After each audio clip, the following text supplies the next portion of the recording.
Now this is a neat project. This is the third year, actually going on the fourth year. And this was an idea that was spawned here in the Sevier Valley with the Richfield chapter of Sportsman, Fish and Wildlife. In January and cold winter night, we decided, hey, what can we do to bring some enthusiasm and catch some, get some youth back out hunting. We come up with the idea of, raising some pheasants in kind of a two-pronged approach.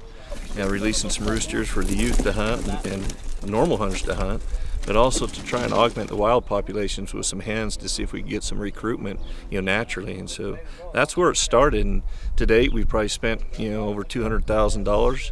And we partnered with the division. The division's kind of taken on to the idea as well and gone statewide with it. And it's been a great thing. To me, it's probably one of the neatest things we've done in recent history and been a great success.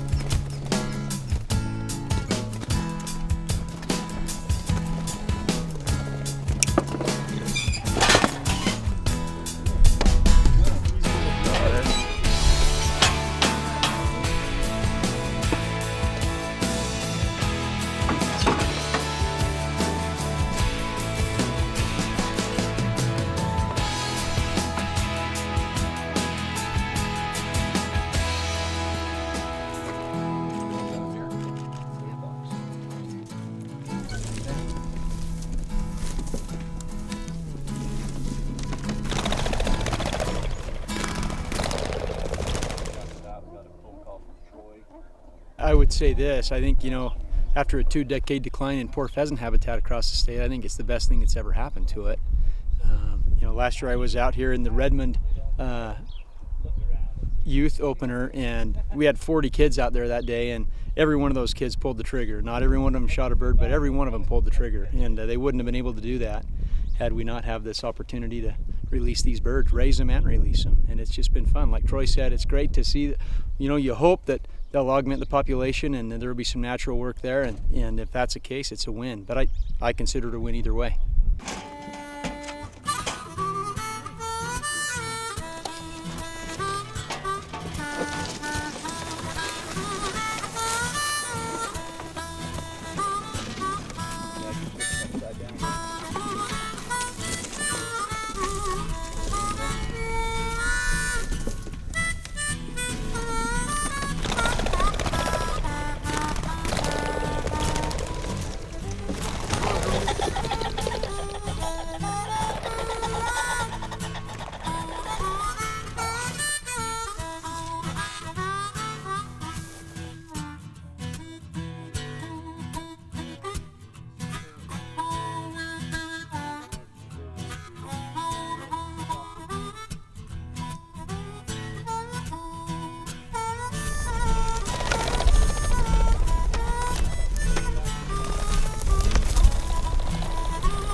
So approximately April of last year, Mayor Kimball, who used to be the Richfield City Mayor a few years ago, called me about a piece of property that was located on the Glenwood Road.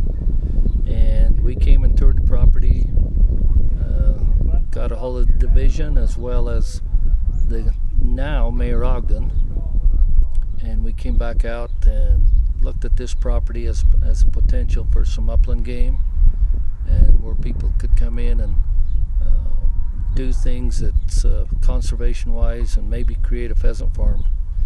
And at that time, I contacted the division, which is Kendall Bagley here and Vance Munford here on my right.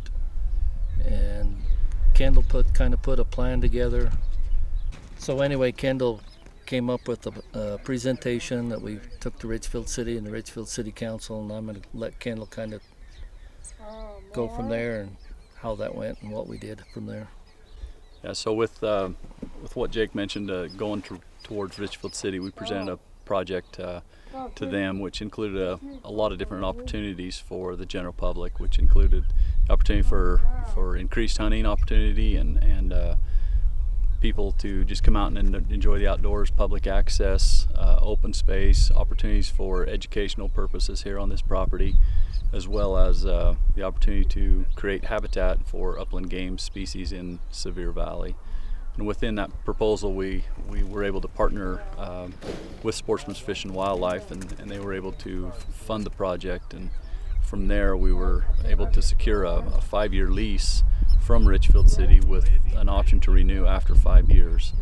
And associated with that, we needed the water. And so with the project and with the proposal, we were able to transfer some water from existing DWR WMAs and then actually lease water from residents in Sevier Valley.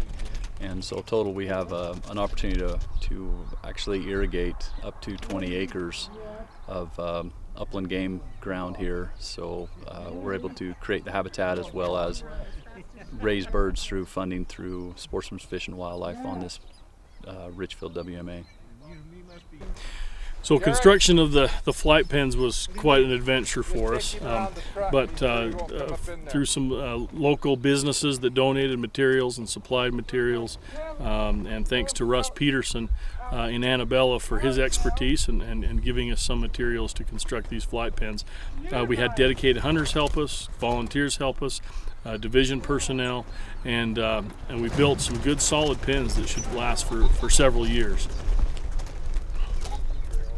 Vance mentioned we had some people who volunteered equipment and materials for this release here on building our flight pens. We've also had some people who donated some time on the south end of the property that we build a parking facility where people can get off the road,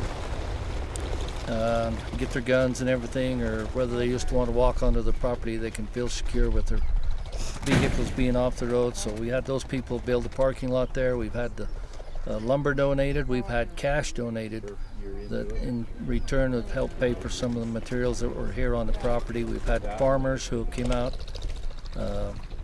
leveled the land, help us plant the grain and the sorghum and the things that help with the habitat. And we want to thank all those guys because they're very instrumental in what we're doing here. Most of the birds probably stayed in Sevier County, but a lot went over to some public hunts and youth hunts over in Fillmore near the Delta area. Some of the birds went over to Wayne County on the Bicknell Bottoms, and I think it really gave hunters in our communities a chance to see some more roosters and have a fun, rewarding, and successful hunt. And now, this spring, we have the ability to release some of these hens. So with releasing the hens, then we're able to get them out just before breeding season, and then they can continue to put together a nest, and hopefully we'll be able to see chicks. Most of these pheasants we're releasing today will have a band on them, so it'll be interesting to see a banded bird with a brood of chicks in the valley. Try to get them associated with our wild populations. And this property is for everybody to come and enjoy. It's open to the public year-round. There's year-round access from the south end off Segmiller Lane. It's a walk-in traffic only. There's a lot of viewing opportunities here, photography. We've got the Sevier River that borders this property. It's just a great piece of property in Sevier Valley, and we're grateful for Richfield City and Sportsman Fish and Wildlife for all the help and support that they've given us and the public for the open opportunities in the valley. And I'd like to mention too the agriculture part of this. Pheasants really thrive on agriculture, and we're with the water and the property and everybody's help, we've been able to plant some good crops for feed and for cover. And this is a ongoing project here. We'll be planting shrubs and plants that will take years and years to develop and mature and provide good winter cover for pheasants. And so I think the public will be interested to watch as this project evolves and to see where it takes us in the next 5 and 10 years. And I would just like to take the time and thank Vance and Kendall for the opportunity of spending the last year with them, getting to know these two guys a lot better. There's some of the division people that are locally. They're good people, and there's a lot of good people in our division that do a lot of good things for Utah. We should be proud of our people that are working within a division of Utah DWR. So thanks to you two. Oh, thank you, Jake. Thanks, Jake. Yep.